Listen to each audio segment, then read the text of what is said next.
I got pulled over one day going down and asked the officer. He told me, he said, third lane's for passing only.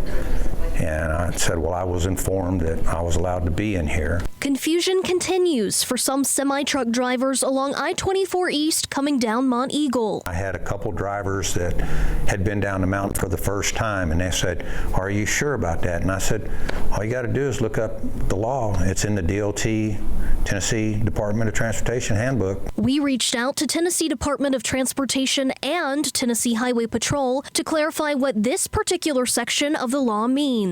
We have 34 signs specifically to truck speed, grade, the inspection station, the ramp, all aspects of how trucks specifically can navigate through this area. TDOT tells us the law allows them to put restrictions on the lanes there, but they do not. They do allow the trucks to use the left lane along this stretch, since the emergency ramps are also on the left. The yellow signs are advisory, caution, warning signs.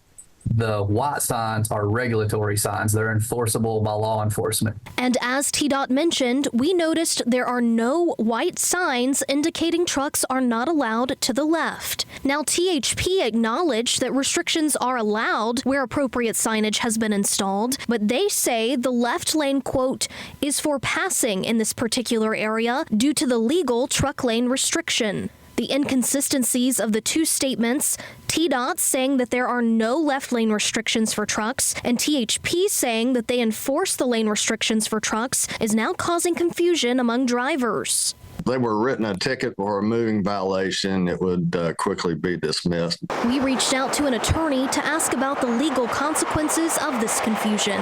It's not widely publicized. There should be a sign up in the mountain, top of the mountain, that says that truck drivers, if they, in their discretion, if they feel worried about what's going down the mountain, that they should be able to use the left lane. For truck drivers, Kinnemer says, there's no basis for any extra liability or anything like that if a wreck were caused just by the mere fact of being in the left lane going down the hill there at Monteagle. But as for liability on the state is responsible for making sure that there are no unreasonably dangerous conditions on the roadways that they are made aware of or should have known about. We are continuing to pursue clarity about what exactly THP does and does not enforce along this stretch for the safety of all drivers. Reporting in Chattanooga, Maggie Weaver, News Channel 9.